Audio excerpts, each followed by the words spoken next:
Late summer is the perfect time for these lovely orangey pinks and deep reds that are appearing in the garden. And for me, this is the perfect opportunity to use the hemerocallis in a pot. Now, not everybody is a big fan of daylilies simply because by the very nature of their names, their flowers only tend to last a day or so, and then you do have to do a bit of deadheading. So for me, having them in a pot is the perfect solution because I can go in and deadhead them really easily.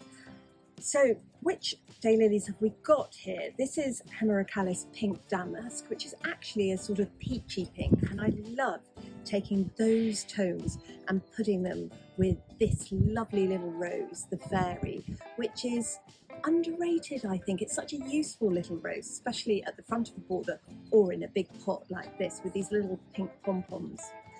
Another hemerocallis we've got here is Chicago Silver with its fabulous silver-edged plum leaves and petals.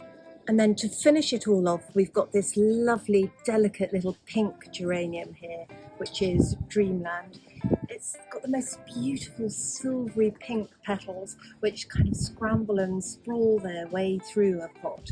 And it sits really well here with the more sort of upright structure of the rest of the plants.